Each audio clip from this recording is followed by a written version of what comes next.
Hoko ele nei maru maru. Ele nei aso fia, se aso manuia. Le nuu pele ina o le tua o lo mai moa. Whaafonga mai i Samoa nei. Pape foi le nuu o le tua o lo whaafonga mai mo mai. I nuu mamao. Malo le kapua. Malo le onsa. Aftai le lava papali. Aftai le saili le tua. Se tali mora. Whaafika auri ma whaingata. O whenga i nei mai tātou.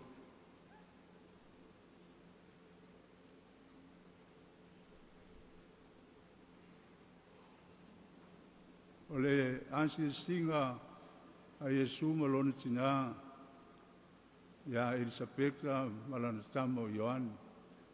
O se taimi tā ua o le tala o le whaorotanga.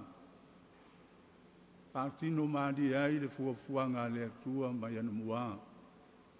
Ina ia whaolaina le tangata. Mai le mālo le te apolo. E whano ai le tangata e whaababau. O taitai nai tangata i le angasala. Te whilo inga e tā ua tele. O le tina ua matua ua pā e le whanau. Ai whai ai e le atua le vāvenga. O maua le tama o lona manawa. O ia o le sauni ala. O se tama itai o se teine muli e le iloa se tani.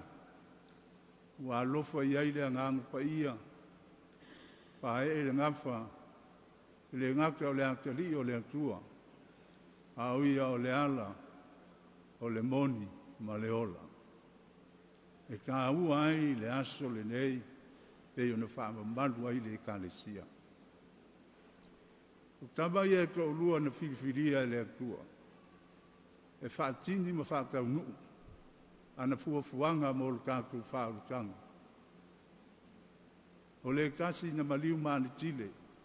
Na olona alanga ina o le whaimea kronu. Ma le foi pe fefe. I pūlenga wha le malo. Ai ua tāu tino i le tupu. La nanga sala ma le mea leanga wa ia whaia. O le kasi. Na mōria lava e lona nuu ma whaakolu seina e le malo Roma. Ma o lona toto o whapena o na whitawhia i ke tonu o le lalolangi i le sakala meka o le Eukaristia. Ma whaolai nai tangata uma o le lalolangi. O nei alii na e malo o la whaiwa ma le la tautua. A lea ua ma tala whai tu toa le langi mo le lalolangi atoa, tangata uma. E uru whale atu iai i le fia o le malo le atua e whaavavau. E ta oto tamba ia e tō lua. Ai se i tātou ansi. I lo kātou ngafa wha Samoa ma tala o lo kātou o langa wha Samoa. I ni taimi tā ua fo i ni taimi o le polonga. Ma le maasiasi o Samoa i pūlenga a malo ma tangata ese. Tātou polonga i antonga i tausanga i tele. Araiva i ai le wha mauninga o nā mea i upu o le antunuu manisi o mea o lo vaia i Samoa. O le ale mea na tupu. A tū lai foi le masanga. Manisi na lantou tu whakasi. Ina ia maua le saolotonga o Samoa. Na lantou furi ai le maakele. Pa pe tonga lantou te le ma whaia ma le fisoa soani anisi. Ma tuli ai tonga mai Samoa. Ai talof. Awa o le vai le o tangata e o lava i uso ma tua whawhine. E tau wā lava i le pule e o fo i so o Yesu. Ai whawhitai i a sa vea e ia la vea ia kama ma whapeang, ia soifua o e whaka a ia ola fo tuna. Ia soifua o e tuna a ia ola fo whaka. Tasi le tae au, tā ua o Samoa ua nei ngalo, le anga o tae au, maua i Samoa le sa tonga mai pulenga anu esi. Le kasi tae au tā ua, o le tae au na sa iri o kātou tamā, le mauai lo kātou tuto tasi mo lo kātou sa tonga. Nei fesiri tamauti ma tupulanga whai mai, ai sea e tuto tasi i Samoa. E eilo na mafuanga e au ia au tou tupulanga ma whanau, no tou malama iai. Sa kātou polonga ia New Zealand ma siamani, mua siamani, o mai New Zealand wa siri atu le mamafa ma le mātanga, o mea sa whaia mo kātou tangata. E o i tupu, tamani o le atu nuu, e le mafau iai, le na mafua ai le mau, a le atu nuu. Le mau e sa ili, le sa tonga e sa ili ma le file mu. Le ale mea na o ia. O lea te tāwhea i le toto o tama sese manisi na manua i le nāso o le mau file mu. Le whakawhea i ele ia o te sauwha iai mo la unga kuai. Ma lai tangi mai le toto lea Samoa e, tūpulanga tala vau, ma whanau whai mai, ma na tua le mātou whai ngā tāulanga ia maua lo tō mālo. Lai e longa ala o waa sa whetoso i nai ma wha au nuua ai tupu ma tamali o le atu nuu, i nuu le ai nai pe o sai pani ma isi atu nuu. Lai fui alanga mai, mana tua le wha ua o mātou inu ese, ina ia maua loutou saulo tonga, ma loutou tuto kasi. Te mana tua ai le māwaenga ala waki. Ina le a whakawhea i saipani manisi o ka mali i ma whailaunga o le atunu. Na ia māwaea i ang tuala ma whapea. Tuala. Ma lie oe le toi ina. Tā puai ma e whaamuli, o lava hau ma toe ina nei mātou te o. Ai whape nei, te nofo malo ma tū pala pala. E te whaanga ngalo fi mālie, e maua i se aso lo fili. Samoa o lo tae au lea o ta ua o le tuto tasi po o le fua, na maua e ka mā nei o le atunu. Tau nuu ai le valo anga lea toa manu o le mau Samoa o la waki. Na mau ai lo kātou sao lo tonga le kātou ke fia ma kātou mikta ai. E le se mea na fua i fua o le sao lo tonga na mau ai le polonga, mau ai lo i maka malingi, mau ai le tinga, le afu le lingi, mau ai le toto masaa.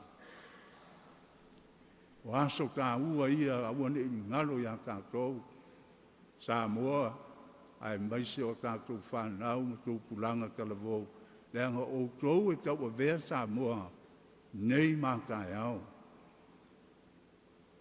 Ka ua ai lo tōu malama lama, i nei mea o tōu le whanau. O le ala ale mea lea ua tupu nei. O tae ao, e whaama malu ai le aso ka ua leo Samoa, o lona tuto o kasi. A o lea lava ua whesoua inga, o le aise file mu, o le aise tasi. E pe ia fōlinga mai ua malingi vale le toto nei to mā, whaau ua le aise au ngā, ona o tangata ma whainga mā lo nei o na pō, ua sa ili i le pule. Wha mole o Samoa e pule, o tau o tā vini ma au auna Samoa. Ana le ai Samoa, e le ai se o tau. Ka tau na manino ya Samoa le nā mea, o le pule le ai ti wai nang tau ia maso o na whai tātou. o le pule o tau na ave iai. Au tau whingalo fo e ave ese. O na whalo lo ai lea, le aise maa losi o iai lantou. Au o tātou wa whaina talu ai le pule wha ngā se. Talu ai le wha maa walunga ma le fia pule tutu o mea ma tangata o le atunu. Wa whaiwhai nei maa lo wha te mukalasi. O whea wa wha iai, wa pāle no. O le whaktu o maa lo wha te mukalasi na isi lo fia. E le au antawa mai, ma le au whaitau laulu, ma le au mātau mea. O le whaavae, ma le tūla whono. O le whaktu lea, ma le ola lea, o whai ngā mālo wha temu kalasi. O le whaavae, e whaavae ma iei tūla whono. O tūla whono e wha matalaina le winga o le whaavae ma pui iai. Le ale mea ua iai, ua manunu. O ma lepe le whaavae, sui le mea, sui whaatō pe lau. Ti ngāo na whaiantu le akunu, se i moe le toa. Tu la whono i tōru na whaatō pe lau nei, e le whai ngā malo lea ua pau nei. Wawa ia la tō le manos. Le aise whaalongo i le akunu. O le ale mea ua o iai le tātou whaavae. O le to iai se tamani anga i le whaavae. O le to iai se bamalu. Le ale mea ua o i tū la whono. O le au ngā fo i tū la whono. Ala i loa le ofisa o whaamisinonga o le kasi lea o paanga i tolu. O le tāwha tolu lea e tausia maa lo whaatemu kalasi. Wa sala isi paanga i lua. A ole. O fisa o whaamisinonga o lankou ia e sulu iai, maktoe puia, whai ngā malo whaatemu kalasi, a walenga nea se lankou. Le foi, vai le amana ia, o Samoa, ma le kuto tasi na maua i le toko malingi. Le foi o e au mai whaamasino, malo ia, mai fafo. O ia toe aisi fo i le masiasi. Masalo fo o nisi, o nisi teiu whaaronga ko e mai leo mai niusila po ni fita. Talo fai, o le atoe ali a le masiasi ma le mātanga. I pūlenga whaakolone talu ai lankou nei. O le se i fai fua, a ua fai lava ina ia maua le pule. O le pule manongi le anga. E o ki eili tangata pēle i loa whaunga.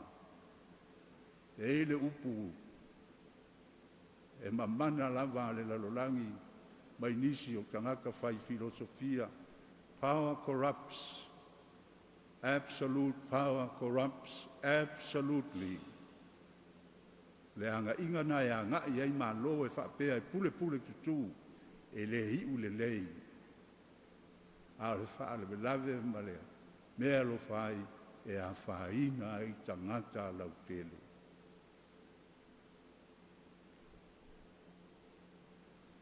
O le ala le mea a fai. O le ma fai a i tūlanga whaatemu kalasi o na fofo. Whela o iai tū mua ma pule ma ainga. Whela o iai. E whaamalu manu ma o le teimi le nei o autou. E le o pule ma tū mua ma ainga lai le i ta apipi. O pule ma tū mua ma ainga lai le fast. Le o pule ma tū mua ma ainga Samoa. O lautou tofi le ma o lautou teimi foi le nei.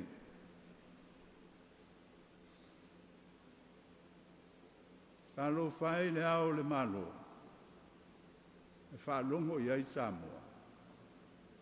Talo fai lautou wha o fōlinga wa santia. Talo ai tangata leanga ea. Taulu oe. A le taimi le nei o oe ana e sa noa ina wa uma le pālok. Whaalongo Samoa ma wa uma le whawhikau. Walu si a o le whau i lofi na ngano. A lofa i a Samoa. a inga ma tu mua ma pule o loutou taimi le nei.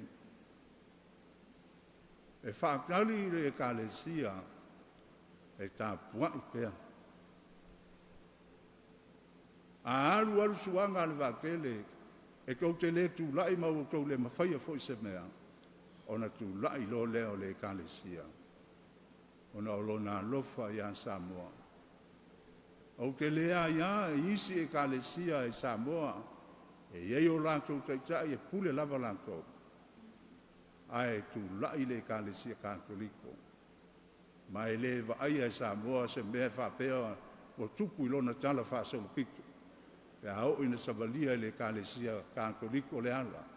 E le ofi le tāulanga, e le ofi sa le lolonga. E le o mani whana mani uatongi mani tau. E o ma le kolusi. E o ma le upo le li. E pepese ma katalo. E tangi i le li e tali maia. Ma o inae mawai le Samoa fou. Pe a whai. O le atu lolo pea ma whaalolongo. Isi vaenga o ia o tā pena e le tua. E whaasaunga le muai Samoa pe au ina sou. Feo i eile tātou upu e whafo e le ala mea. Nei upu mamana ma le tāua. Feo wa whai ai. Tātou nei e le mātau wina. Wai whai fo e o le au whaalele upu. Au le au mātau upu. Lale mea la tātou sanga whaalolongo ai le manu i le atunu. Manu i au tau whanau, ma la tau whanau. Manu i le whaatutuanga o le atunu i le atua. A sanga whaalolongo lava ma whaalolongo. Ma tātou whewhewe i nei mea le ami o tonu o lo tupu mai. Ala au ia o tau le iai le aka mai ma le tō wha mole. Tu lai ma tau tala ma le wha maonu ma le ami o tonu. Alo whaakari Samoa ia i tātou. O te wala au aku. Ia kuila epa. Ma fia me tae au le aso tā ua o Samoa. Au mai se tali whaaliali. Tali o le file mu. Vai nei te ia ua ngalo. O Samoa e wheiloa i uru ngafa, e wheiloa i fo i u ngafa. O mata nei. La me le fai fua ai ia mea. Tuu le wha mawalunga, ma le wha fia sili, ma le fia pule tutu. Ai o i lo, sa ili malo i le roto maulalo. Na sa ili ai le atua le manu malo o lona alo. Ina wato ele, ma i le roto maulalo, wha au i ese lona mamanu. Ai wha ula o ia i pua ngā. Maututu i le la au pe i o se manu. Whapea sa tani ma le lalurangi o whaia ina ma ua to i lalo popo le atua. Ai le ai. Nā tia e le atua le wawenga siri o whewhe ai sa tani o le toi tū mai leo se tangata mai le oti. Tātou whātari maua, whātari maua, ia e se mafua le lei. A fuanga leo le valu aso. O le tātou te talo. Mai le uma. Tātou te talo. Ma whaalo longo filemu. O Samoa o sa malo filemu. O lo tātou malo si anga lea. Ala au fo ia Samoa inu mo mau toa le tai. Le iai mose ma le au perfecta. Te talo. Ma whaalo longo. E tadi mai le langi. E ale upu o le mawaenga le perfecta Samoa, le perfecta whawhini. Whaakari le langi se ao lo malo. E toi whaakari fo i Samoa i le langi. E au mai sona malo, se malo fau. A wa le mawhaia e tātou tama whanau. O le saidi so tātou malo. O le filia, o le upu o tamaiti pa whaiala kupele ngā mapu i lalo ulu.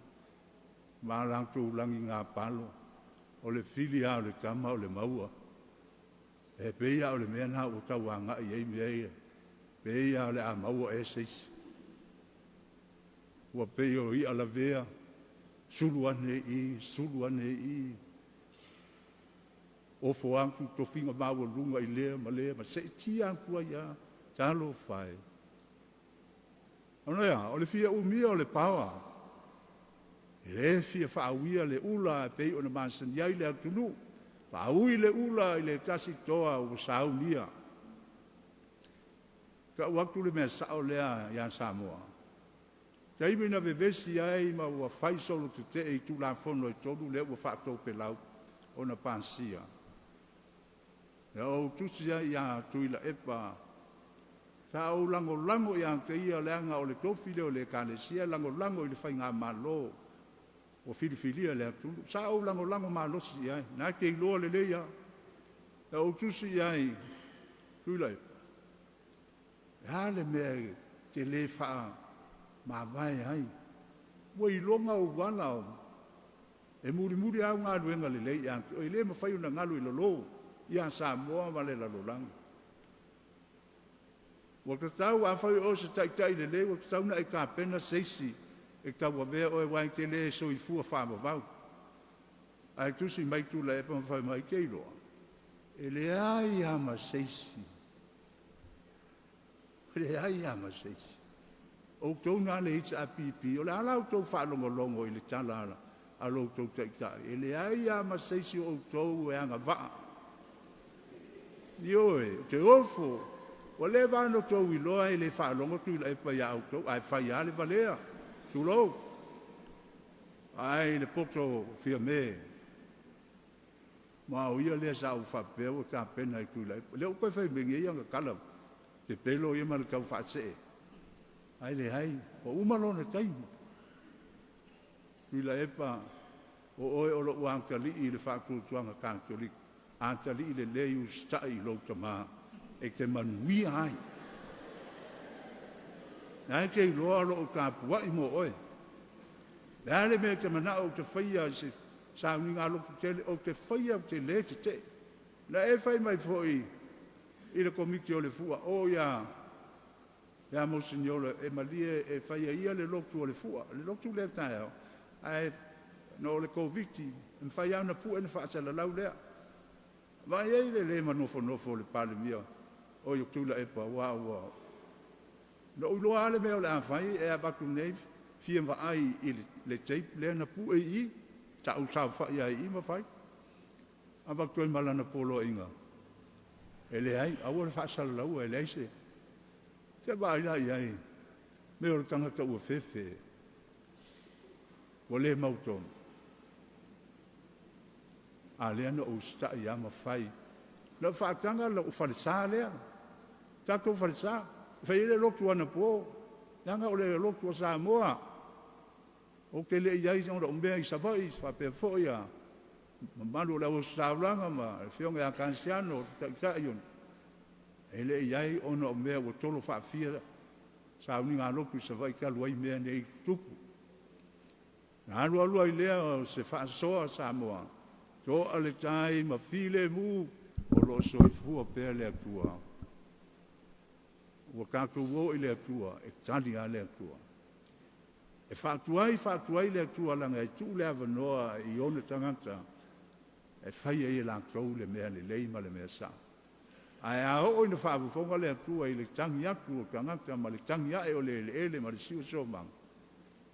E tali lo le atua ma e tali se tali e whaapea o na mātango fie. E le whaau I tu au le tali le atua na oe o lo o. Ami o le lei. Ai o ai tangata kako upa awhai mai Yesu o lona tamai susulu ala na la. Ie ami o le leima e ami o le am. E pa ufo I le timu. Fai ele, pokto o le atua ma le matalas. Whawhetai tātou tu a o le atua lea. Whawai ai tātou. Ma o le whawai o Samoa. E leo se tusi e tusia. Ai o le atua soifua. Whawai ola. Tautua nā mang tātou Samoa o le tātou whawai moni le nā.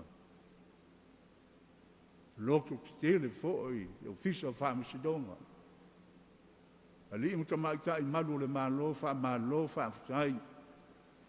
I au tau whaiva manei a lo tau sia ma puipuia le file mu. o Samoa. Manuia Samoa whaafonga mai, manuia foi tātou songa ia Amerika Samoa, whaafusai tāpua inga. O te talo foi le kopo, ma le puleanga Samoa pia, Samoa pangpang, o Samoa matulanga o tātou iai. Whaafusai lo tau sangi mai, whaafusai le walu aso o tau urunga nei, e leo sa tātou whaalia po sa tātou whaamaurunga le ai, e tātou te o i le li e mafua i mea le leo le li fo i fofoin, whaafika auli o tūlai mai. A whai e le li, pati anku iai ma le anganga whaafusai.